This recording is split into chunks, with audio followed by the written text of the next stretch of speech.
Hello and welcome again. Today we are going to make a neutral gravy using a pressure cooker, and then we are going to make use of this neutral gravy and cook multiple other dishes. So in order to cook a neutral gravy, you need 1:1 onions and tomatoes.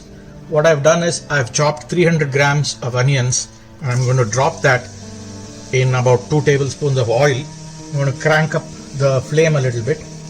I have 300 grams of tomatoes that I'm going to chop only now, and I have 15 grams each of ginger and garlic. I'm going to blend that into a puree. I will be using that along with this. So the ratios are 1:1 onions and tomatoes, and that's 300 grams and 300 grams, and this is 30 grams, which is 15 grams of ginger and 15 grams of garlic. So the onions have browned a little bit. At this time, I have pureed the ginger garlic paste. I'm going to drop that in.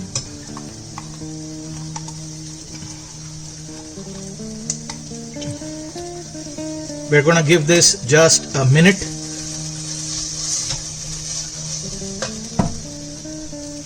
About a minute of the ginger garlic in it.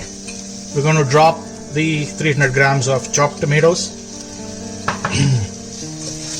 I'm going to just mix this. We're going to add salt to this, say roughly 1 tablespoon of salt, not too much.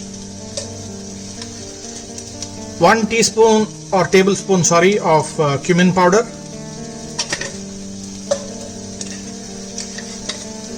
Two tablespoons of coriander powder or dhania powder. 2 tablespoons of Kashmiri red chili powder.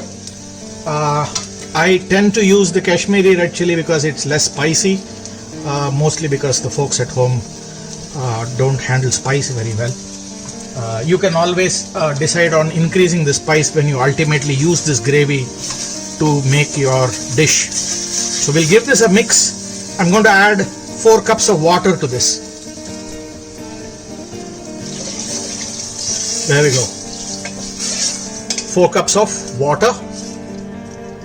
And what we're going to do is close the lid and pressure cook this in a particular sequence. Close this. What you want to do is wait for the first whistle, and after the first whistle, lower the flame down and train the flame in such a way that you get a whistle every 2 to 3 minutes. And you want this process to go on for about 40 minutes. So we'll wait for the first whistle and then get the flame down. We're getting close to the first whistle. I have lowered the flame and I'm going to wait for the next whistle. If it happens in about 2-3 minutes, I'm just going to let it be. If not, I'm just going to readjust and leave it there for 40 minutes. The 40 minutes of pressure cooking is over. The pressure has got released. I'm going to open this and take a look. Here we have this beautiful gravy. The oil has separated so beautifully.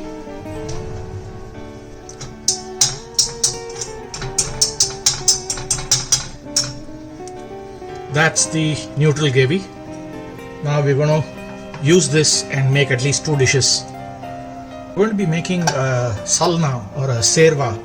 It has many names, chalna sometimes, shorba sometimes, but commonly this gravy is served in abundance when you order appams, idlis, dosas in some of the Malabar restaurants in Chennai. It's almost like how people give you a lot of sambar and keep giving you sambar.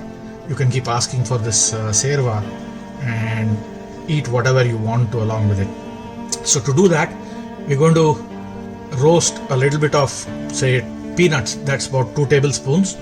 Half a tablespoon of fennel seeds, half a tablespoon of sesame seeds, and about half a tablespoon of poppy seeds. I'm going to dry roast first the peanut, and then I will add the rest. It's turned slightly brown. We're going to add the fennel seeds. Just mix it for 15 seconds. Turn off the flame totally and get the sesame seeds and the poppy seeds to roast in the residual heat of the pan. So to this, finally, I'm going to add 1.5 tablespoons of sliced coconut and let it sit and cool down. So I have a wok about 2 to 3 tablespoons of oil. We want to add a little bit of extra oil when we're doing this. And I have about roughly 100 grams of sliced onions. We are going to nicely fry this onion till it more or less caramelizes. Just a little bit more to go. I'm going to add some turmeric powder to this. That was about half a spoon of turmeric powder, and we're gonna let this cook. And to this, I want this to be slightly spicy, so I'm going to add some chopped green chilies.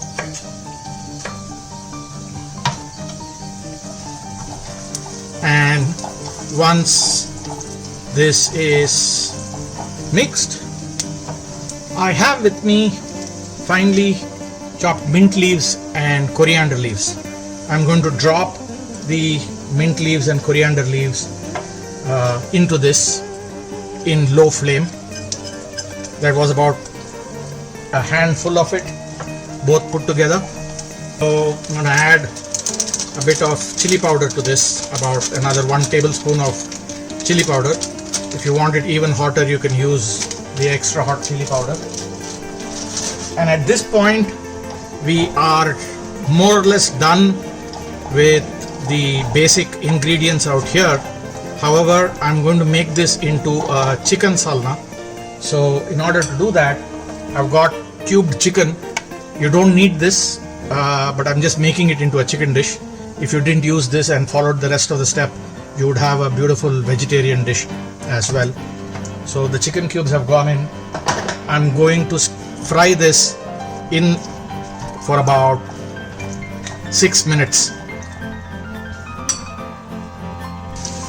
While the chicken is frying, I have transferred the peanut and the stuff that we had dry roasted into my little blender. We are almost done with this chicken. It needs probably another 1 minute. We are done with about 4 minutes of cooking of this chicken. We're going to give it just 1 more minute. Chicken has been in for about 6 minutes. I'm now salting it. About 1 tablespoon of salt. So the chicken now is more or less ready to receive the other ingredients. We are done with the salting, and now is the time to add 1 full tablespoon of garam masala to this chicken. So it's now beginning to get the masala flavors. We're going to mix this. Doesn't need much time. Once we have mixed this, we're going to add the gravy alone that we had made. There we go. We're going to just give it a minute to boil. It's beginning to get to a boil. Here's the time I'm going to add the paste of peanut, coconut, fennel seed, sesame. I'm just going to give this a wash and pour the balance into this. Here we go. And we're going to give this a 10-minute boil, by which time the chicken would have cooked very well in the broth that we have created, this gravy, and you will have this wonderful salna, which is a chicken salna or a chicken serva.